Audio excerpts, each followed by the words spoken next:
बनाने की प्रक्रिया शुरू हो गई है। 19 नवंबर को मौजूदा असेंबली भंग होने के बाद नीतीश कुमार रिकॉर्ड 10वीं बार बिहार के मुख्यमंत्री पद की शपथ लेंगे। नीतीश के शपथ ग्रहण समारोह को लेकर कैसी है तैयारी, इस रिपोर्ट में देखिए।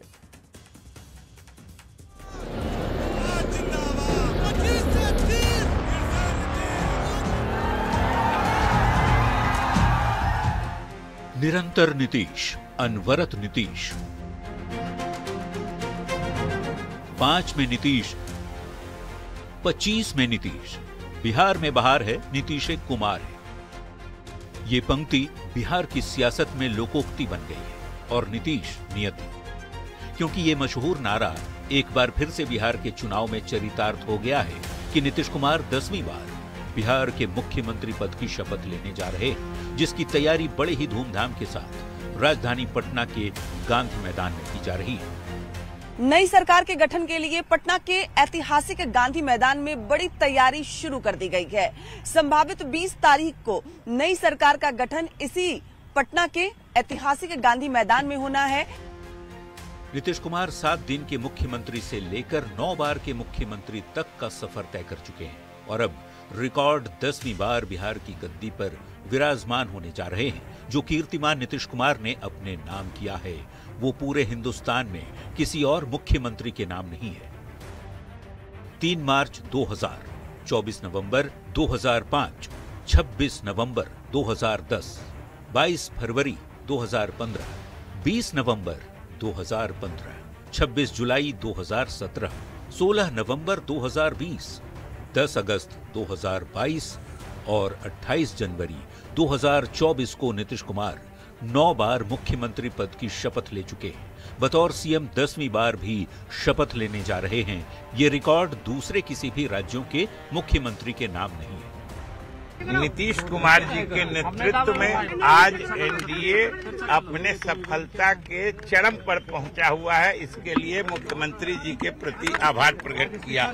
राजधानी पटना का गांधी मैदान एक बार फिर तैयार हो रहा है। इस बार गांधी मैदान एक खास रिकॉर्ड का गवाह बनने जा रहा है, क्योंकि बड़े जनादेश का जश्न मनाने के लिए ऐतिहासिक स्थल पर शपथ ग्रहण का निर्णय लिया गया है, जिसकी तैयारी जोर शोर के साथ की जा रही है। सीएम नीतीश और पीएम मोदी के नेतृत्व में एनडीए को बम्पर बहुमत मिला है। चर्चा है कि पीएम नरेंद्र मोदी एनडीए शासित राज्यों के मुख्यमंत्री और शीर्ष नेताओं की मौजूदगी में नीतीश कुमार के साथ उप मुख्यमंत्री और कुछ चुनिंदा मंत्री शपथ लेंगे।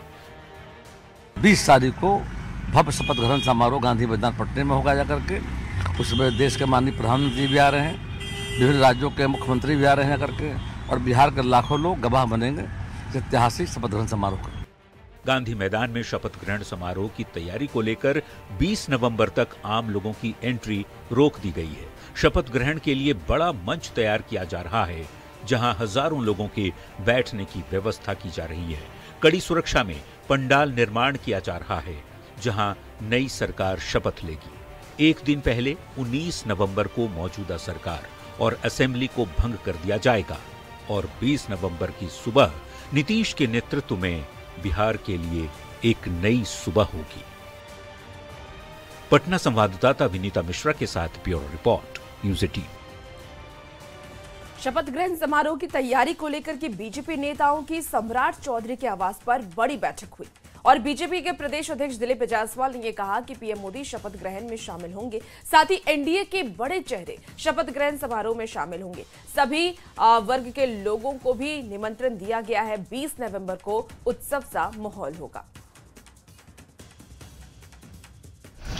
गांधी मैदान में शपथ ग्रहण समारोह है और उसी की तैयारी के लिए हम लोग अभी बैठे थे।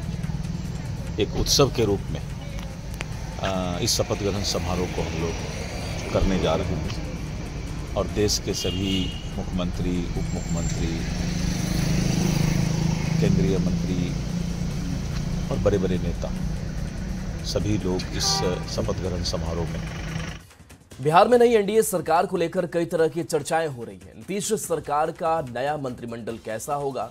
सीएम नीतीश अपनी नई कैबिनेट में किन चेहरों को जगह देंगे? क्या नीतीश कैबिनेट में नए चेहरों को शामिल करने के लिए कुछ मंत्रियों की छुट्टी भी हो सकती है? इस पर कई तरह के कयास लग रहे हैं। क्या होगा नई एनडीए सरकार में मंत्रिमंडल का फॉर्मूला? इस रिपोर्ट में देखिए।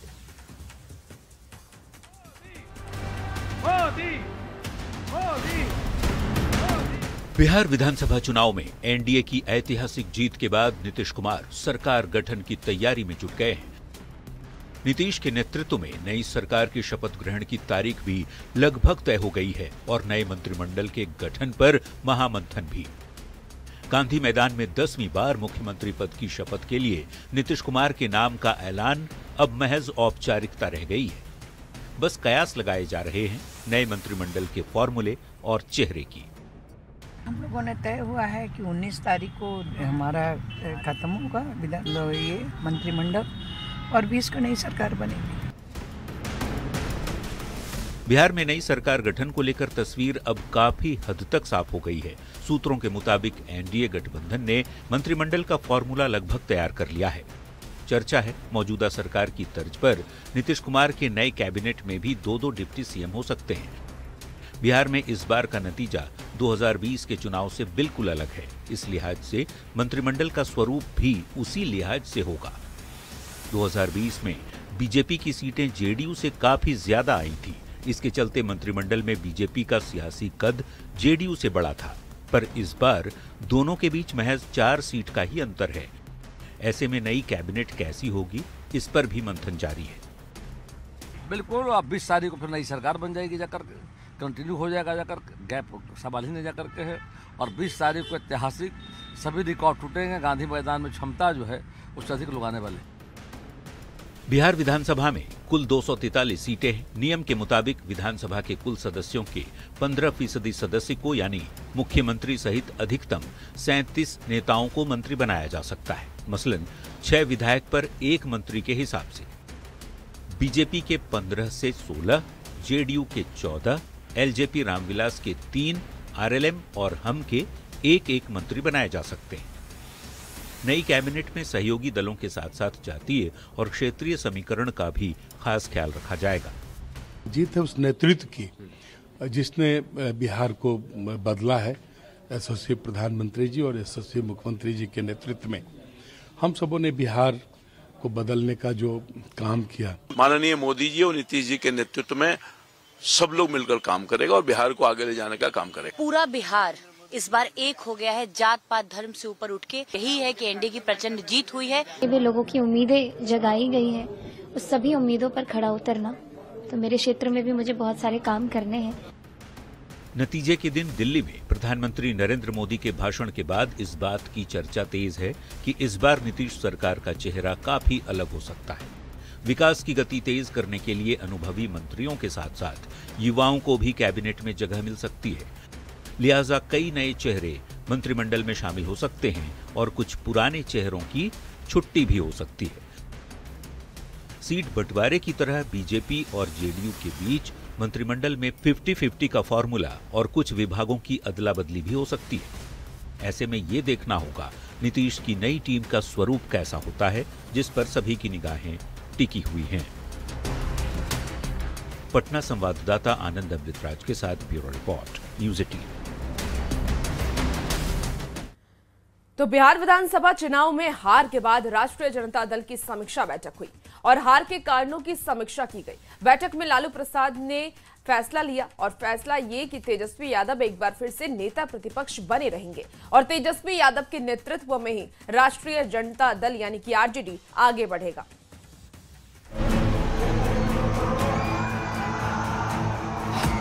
महागठबंधन की नैया कैसे डूबी? तो ये 20 साल पुराना खटारा सरकार भी हम लोगों को जनता को नहीं चाहिए।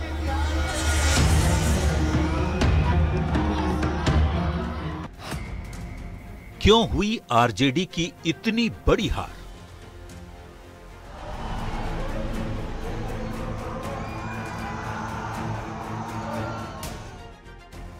बिहार विधानसभा चुनाव के नतीजे आने के बाद से उठ रहे इन सवालों के बीच पटना में तेजस्वी यादव के एक पोलो रोड स्थित सरकारी बंगले पर आरजेडी की समीक्षा बैठक हुई।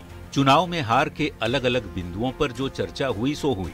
आरजेडी अध्यक्ष लालू प्रसाद ने सबसे बड़ा निर्णय लिया। निर्णय ये कि तेजस्वी आगे भी विधानसभा में नेता प्रतिपक्ष की भूमिका में नजर आएंगे और राष्ट्रीय जनता दल तेजस्वी यादव के दिशा निर्देश में ही आगे का सफर तय करेगा। कि सर्वसम्मति से विधायक दल का नेता तेजस्वी प्रसाद यादव जी को चुना जाए। सब लोगों ने सर्वसम्मति से उनको चुना। साल 2020 में तेजस्वी यादव ने अपनी पार्टी आरजेडी का नेतृत्व किया था और महागठबंधन जीत के मुहाने पर था, लेकिन इस बार पूरे कुनबे का सुपड़ा साफ हो गया। आरजेडी 15 साल में सबसे कमजोर स्थिति में पहुंच गया, या यूं कहिए कि बिहार की सियासत में हाशिए पर। 2025 में सीटें मिली मात्र 25। दूसरे शब्दों में चुनावी इतिहास में आरजेडी का दूसरा सबसे खराब प्रदर्शन। ईवीएम में तो चोरी हुई है, ईवीएम के खिलाफ में लड़ाई लड़नी है और बैलेट पेपर से चुनाव हो। बैलेट पेपर से जो भी हुआ है उसमें हम लोग चुनाव जीते हैं, ईवीएम में ही हारे हैं। एक ओर तेजस्वी यादव के नेतृत्व में लड़ रही पार्टी की इतनी बड़ी हार हुई, दूसरी ओर रोहिणी आचार्य ने भी भाई तेजस्वी यादव पर गंभीर आरोप लगा डाला। इसके बाद सवाल उठ रहा था कि तेजस्वी यादव का क्या होगा।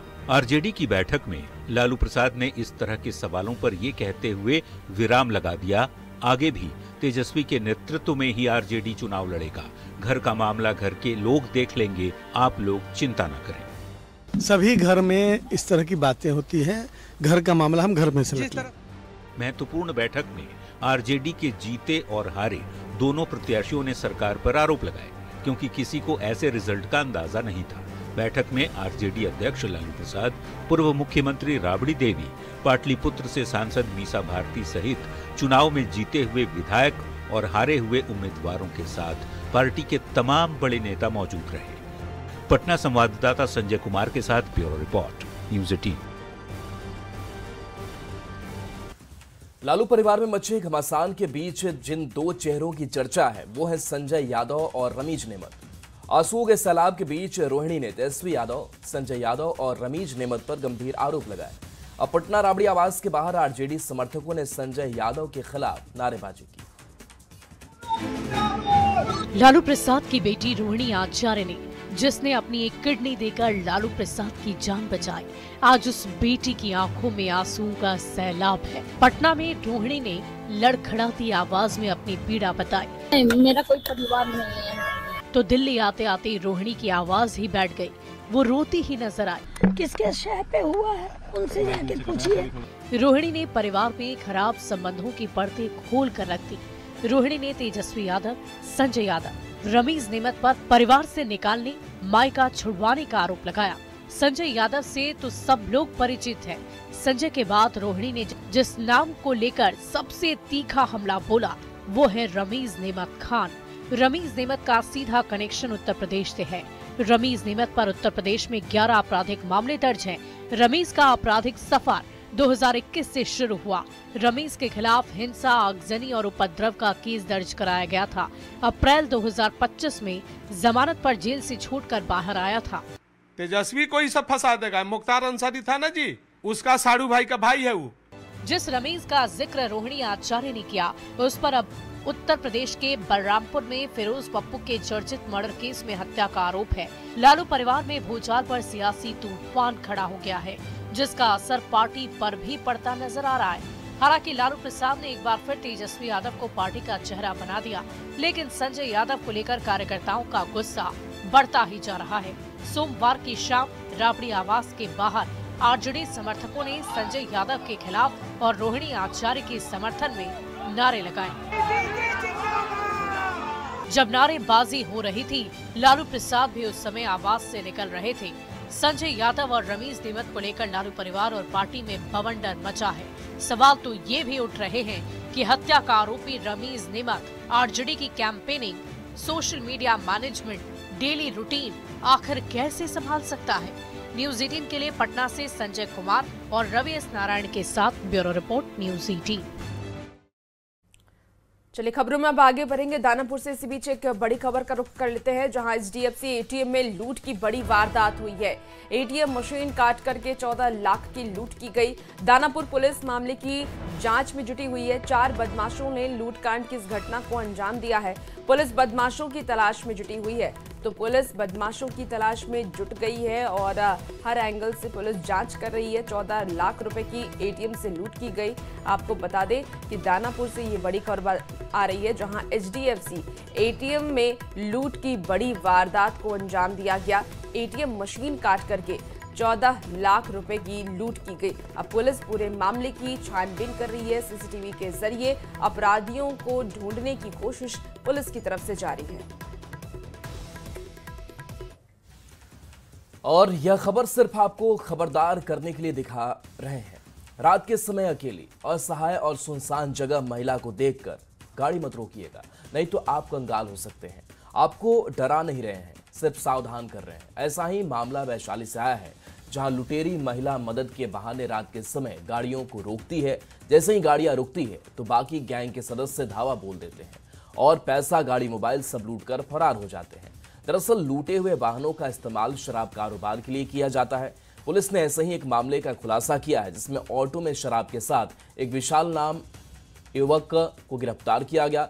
तब मामले का भंडाफोड़ होता है। वहीं आरोपी लुटेरी महिला और अन्य लोगों की तलाश जारी है। इनके जो गिरोह है उसमें 4 लोग शामिल हैं, जिसमें एक महिला भी है। उस महिला के द्वारा जो है सीएनजी ऑटो वाले को रुकवाया जाता है। उसके बाद ये लोग पैसेंजर के रूप से उसमें बैठ जाते हैं और बैठने के उपरांत सुनसान जगह पे ले जाके उसके साथ सीएनजी ऑटो छीनना और उसका जो भी सामग्री है, सामान है, उसको छीन लेने का काम इन लोग के द्वारा किया जाता था। तो इनके गिरोह में एक महिला भी शामिल है, उसको भी चिन्हित किया गया है। तो अभी एक अभियुक्त की गिरफ्तारी है, साथ में जो 3 अभियुक्त है उसकी गिरफ्तारी है, तो हम लोग छापे। खबर अब खगड़िया से है। खगड़िया के 3 गछिया गांव से, जहां बागमती नदी से हो रहे कटाव को देखते हुए बाढ़ नियंत्रण विभाग ने कटाव निरोधक का कार्य शुरू कर दिया है।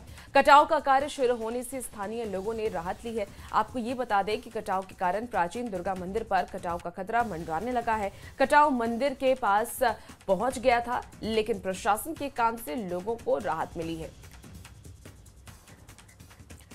खबर वैशाली से, जहां सोनपुर के हरियर क्षेत्र मेले में बिहार पुलिस के स्टॉल्स प्रदर्शनी का उद्घाटन करने बिहार के डीजीपी विनय कुमार पहुंचे।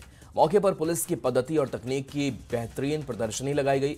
मंच से अपने अभिभाषण में डीजीपी विनय कुमार ने कहा कि थाने और प्रखंड स्तर पर भ्रष्टाचार हमारे लिए बहुत बड़ा मुद्दा है और इसे जड़ से खत्म करना है। में जो प्रखंड स्तर पर भ्रष्टाचार है, जो थाना के स्तर पर भी भ्रष्टाचार है, उसको लेकर के ग्रामीण जो हमारी जनता परेशान है, तो हमारा यह उद्देश्य होगा कि थाना स्तर के करप्शन, प्रखंड स्तर के करप्शन पे प्रहार किया जाएगा, चोट किया जाएगा और इसमें जो भी बड़े पदाधिकारी हैं उनका काफ़ी महत्वपूर्ण योगदान होना चाहिए। और चलिए, वक्त हो चला एक बेहद ही छोटे से ब्रेक का।